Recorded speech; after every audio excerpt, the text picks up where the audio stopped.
விஜய் தொலைக்காட்சி மகாநதி சீரியல் மூலியமாக மக்களிடையே ரொம்பவே பரிச்சயமான லக்ஷ்மி பிரியா அவர்கள் சமீபத்தில் ஒரு இன்டர்வியூவில் ஒரு விஷயத்தை பகிர்ந்திருக்காங்க. அதாவது அவங்க மனசில் எப்பயாவது ஏதாவது ஒரு சந்தேகம், கஷ்டம் அப்படின்னா காலையிலேயே போய் ஒரு கோவிலில் போய் உட்காந்துட்டு நல்லா ஈவினிங் போல் நான் வருவேன். அப்படியே என்னுடைய கஷ்டம் எல்லாம் அப்படியே பறந்து போன மாதிரி ஆகிடும். மறுநாள் வந்துட்டு நான் ரொம்பவே எனர்ஜெட்டிக்காக ஃப்ரெஷ்ஷாக வந்து ஃபீல் பண்ணுவேன்.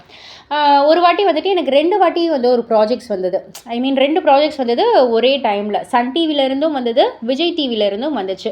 ஸோ விஜய் டிவிலேருந்து வந்தது தான் இந்த மகாநதி. சன் டிவி சீரியல்லேருந்தும் எனக்கு வாய்ப்பு கிடைச்சிது. இந்த 2 சீரியலும் அட் அ டைமில் வந்ததால் ஏதாவது ஒன்று பிக் பண்ணுற ஒரு பொசிஷனில் தான் இருக்கேன்.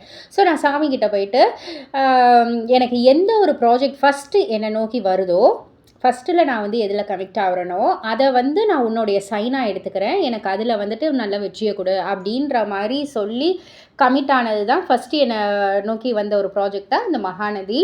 அதனால் சன் தொலைக்காட்சியில் வர அந்த சீரியலை வந்துட்டு நான் ரிஜெக்ட் பண்ணிவிட்டு விஜய் டிவியில் வந்து நடித்தேன்.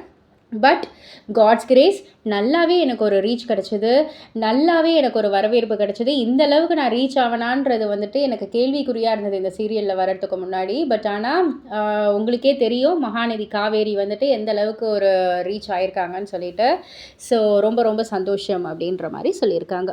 இதை பற்றி நீங்கள் என்ன நினைக்கிறீங்க, உங்களுடைய கருத்து என்ன அப்படின்றது கீழே உள்ள கமெண்ட் பாக்ஸில் குறிப்பிட்டு சொல்லுங்கள். மறக்காம சேனலை சப்ஸ்கிரைப் பண்ணி பக்கத்தில் உள்ள பெல் ஐக்கானை கிளிக் பண்ணிவிடுங்க.